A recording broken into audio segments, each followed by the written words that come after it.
Comment les entreprises peuvent-elles financer leurs projets? Une entreprise a besoin d'argent pour se développer et en gagner par la suite.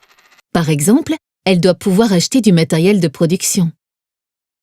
Comment les dirigeants peuvent-ils trouver les financements dont ils ont besoin? Grâce à l'emprunt, qui peut prendre plusieurs formes. Un emprunt bancaire traditionnel, le plus souvent limité au montant apporté par le dirigeant dans sa société.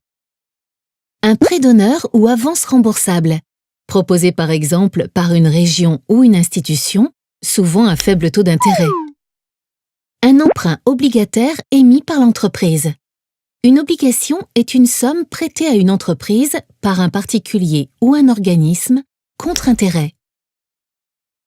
Grâce à l'émission d'actions.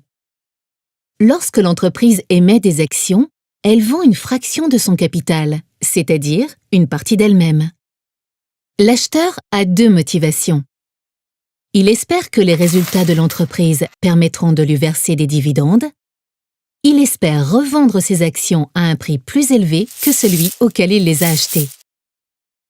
La vente d'actions peut se faire auprès des marchés boursiers. Pour y accéder, l'entreprise doit notamment publier régulièrement des informations sur sa santé financière.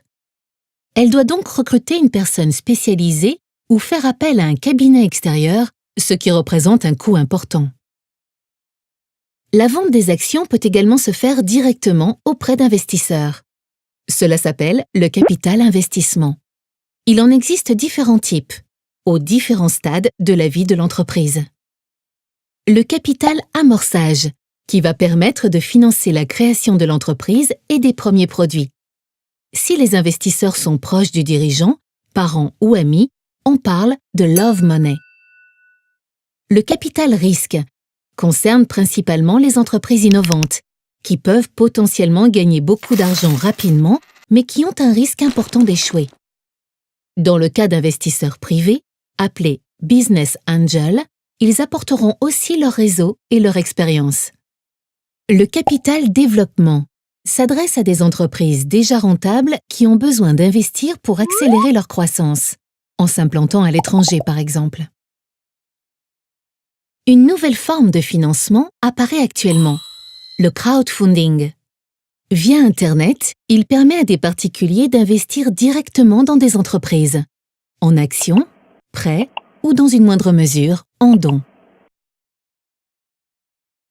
Que ce soit par l'emprunt ou l'émission d'actions, les entreprises disposent de plusieurs possibilités, en fonction des sommes dont elles ont besoin, de leur stratégie ou encore de leur taille.